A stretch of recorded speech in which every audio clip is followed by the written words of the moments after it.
Kyle. Alright, good afternoon ladies and gentlemen. My name is Kyle Taylor.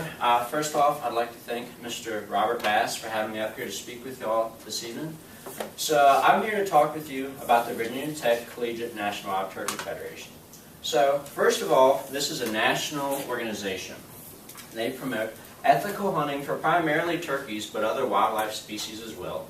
The conservation of wildlife habitat for turkeys, but which also benefits other wildlife as well. Youth involvement and education in the sport, and just bettering our community in general. So here, like I said, we have the Virginia Tech Collegiate National Wild Turkey Federation.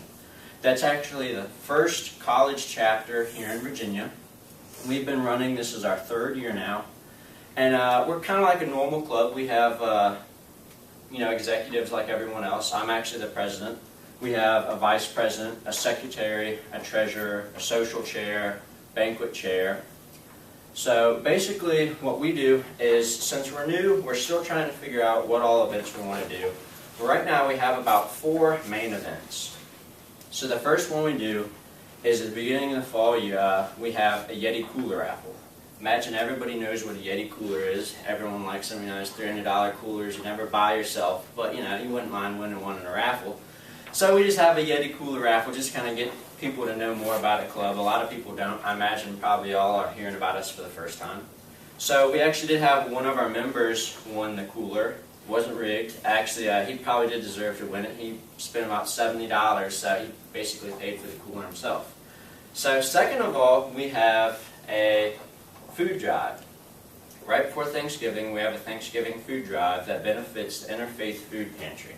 So we set up at Kroger for about 6 hours and just ask people for donations, saying, hey, we're with VT and WTF, we're doing food drive for the Interfaith Food Pantry. Anything we can take would be appreciated. We also had a little list we could give them saying some recommended items. And that actually benefited really well. They weren't able to give us the numbers of what we raised, but we filled up the entire inside of my truck and then the toolbox. We weren't able to put the groceries in the bed of the truck. It actually started to rain Saturday that day. That was actually a fun event. All the members got to bond. I did see something interesting that day. I watched a young mom let her daughter go to the bathroom on the sidewalk next to the Kroger door. You ever seen that before? That was a learning experience. We also do the big event as well, so we participate in that. Right now we have about 6 to 7 members signed up, which isn't many. We expect more to sign up as the event comes on. As college students, we all procrastinate. Can't blame people for that. But our biggest event that we have every year is we have a banquet. So the past 2 years it's been a dinner, and basically that's the way we raise money for our organization. We get people to come out, we have a dinner, and we have like auctions and raffles and stuff like that. Well, the problem is, in the past years, we've had a lot of older people come out, and it's been more of the younger youth members and the college students kind of watching people buy stuff. So we decided to change it up this year. So coming up this Friday, actually, we're having an event, I don't know if you've seen it on Facebook, called Gobbler Get Down.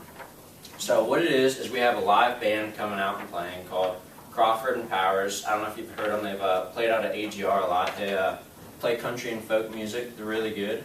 So you come, it costs $10, you get in, you listen to the band, we provide snacks and food for people, but we also have a lot of prizes and raffles, such as we can play cornhole, various games. There's one with a dice and clay target, and basically no one wins it, and it's hard.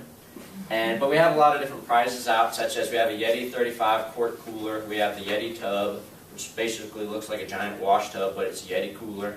And a lot of other prizes as well that benefits all college students as well. So that's basically it for the National Wild Turkey Federation. If y'all have any questions or want to discuss going to the event, you can talk to me about after. Any questions? Yeah. What do you guys do for advocating awareness of the turkey stuff? Do you raise turkeys and put them back in the wild? Or? No, so we're not actually able to do that, and there is sort of problems with that. We wouldn't promote anybody just raising turkeys just because they wouldn't actually know about predators and stuff. If someone just raised turkeys in a box and let them go, they'd all be eaten by coyotes or something. So generally we have educational events at a school or somewhere we're able to set up. This year previous to now, we weren't able to have it. We're hoping possibly at the end of May, as long as exams aren't too rough, we might be able to have an educational event somewhere, even at a shopping center by here. So, hope that answers your question. Anybody else? All right. Thank you very much for having me speak with you all today.